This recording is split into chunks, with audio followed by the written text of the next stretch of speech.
Lors d'un débat télévisé la semaine dernière dans NCI 360, on a entendu ça. Il y avait un traité, je ne sais pas de quel traité il parlait, mais ce que je sais, l'accord de Pretoria. c'est pas un traité. J'ai dit accord, traité. Vous avez dit traité. D'accord, très bien, très bien. J'ai dit ça. J'ai dit traité. D'accord, Je la vous précision écoute. a été faite. Il parlait pas de traité, il parlait de l'accord. On va écouter ensemble ce que le docteur Arthur Banga a dit véritablement. Il dit qu'on est en crise. Et comme en droit, le traité international est au-dessus de ce que vous faites de façon nationale. Et on allait à Pretoria, nous-mêmes Ivoiriens, nous-mêmes, on a dit à l'ONU, quand on va faire notre élection là, il y aura 3 niveaux de décision. Ainsi donc, une question se pose. Peut-on qualifier l'accord de Pretoria comme étant un traité international?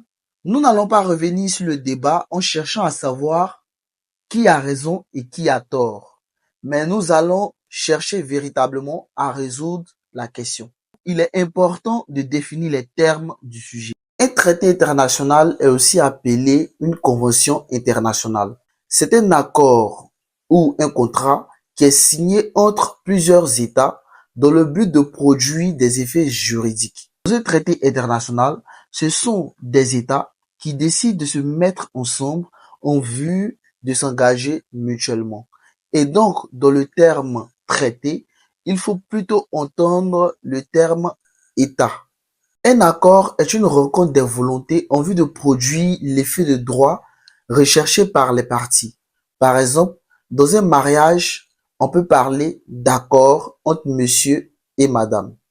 Pour revenir à l'accord de Pretoria, c'est un accord qui a été signé le 6 avril 2005 à Pretoria entre différents acteurs politiques ivoiriens dans le but de garantir la paix et de permettre une cessation des conflits.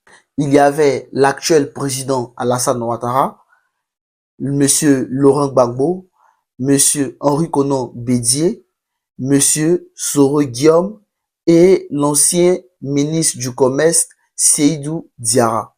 Un traité, c'est des États qui se mettent ensemble pour produire des effets juridiques. En résumé, l'accord de Pretoria n'est pas un traité international dans la mesure où il a été signé par des partis, par des acteurs politiques ivoiriens en vue de garantir la paix en Côte d'Ivoire. Si tu as aimé la vidéo, n'hésite pas à liker, à partager et à commenter.